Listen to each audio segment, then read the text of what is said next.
ఈరోజు March 8 international women's day. మహిళలందరికీ కూడా మహిళా దినోత్సవ శుభాకాంక్షలు. ఈరోజు ప్రత్యేకమైన థీమ్ ఉమెన్ యొక్క రైట్స్, వాళ్ళ ఈక్వాలిటీ, వాళ్ళ ఎంపవర్మెంట్. మహిళలు అనేక పాత్రలు పోషిస్తారు జీవితంలో. ఒక తల్లిగా, చెల్లిగా, భార్యగా, అన్ని రంగాల్లో, అన్ని పాత్రల్లో వాళ్ళు ఇమిడిపోతారు. కానీ మహిళ కూడా సమానమైన వ్యక్తే, ఈక్వల్ పర్సన్. మనం చూస్తే గ్రామీణ ప్రాంతాల్లో పొలాలు చేసుకునే మహిళల దగ్గర నుంచి చిన్న చిన్న ఉద్యోగాలు, అవి పెద్దవా చిన్నవా పక్కన పెడితే అనేక ఉద్యోగాల్లో మహిళలు ఇప్పుడు ముందంజలో ఉన్నారు.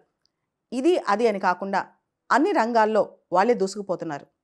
ఇంకా కూడా భారతదేశంలో లింగ వివక్ష, జెండర్ ఇన్ఈక్వాలిటీ అనేది చాలా ఎక్కువ కనిపిస్తుంది అనేక రంగాల్లో. ముఖ్యంగా మహిళలైందే జననం లేదు, మరణం లేదు, గుర్తింపు లేదు, ఒక శక్తి లేదనమాట. అటువంటి తరుణంలో మహిళలకి మనం ఇవ్వాల్సింది కేవలం సాధికారత మాత్రమే కాదు, గౌరవం, దాంతోపాటు వాళ్ళ సెల్ఫ్ రెస్పెక్ట్ నిలుపుకునే విధంగా వాళ్ళని ప్రోత్సహించడం.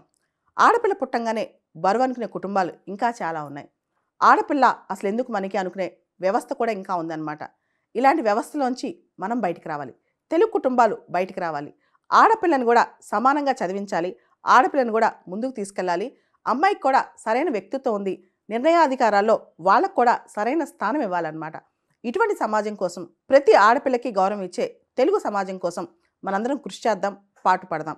ఒక గొప్ప కవి అన్నట్టు, in nature there is no place in earth or heaven that has feathers weight or worth without a women in it.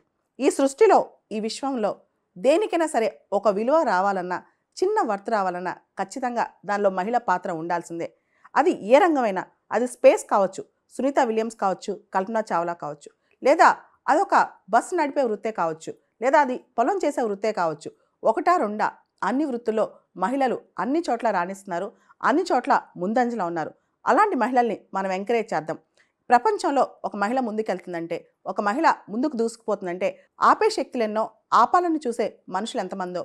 ఇక్కడ ఒక మహిళ బయటికి వెళ్తుంది, ఒక మహిళ ముందుకెళ్తుందంటే మహిళని ప్రోత్సహించడం పోయి మహిళని అనగదొక్కాలనే ఆలోచనలు ఎన్నో ఉన్నాయి.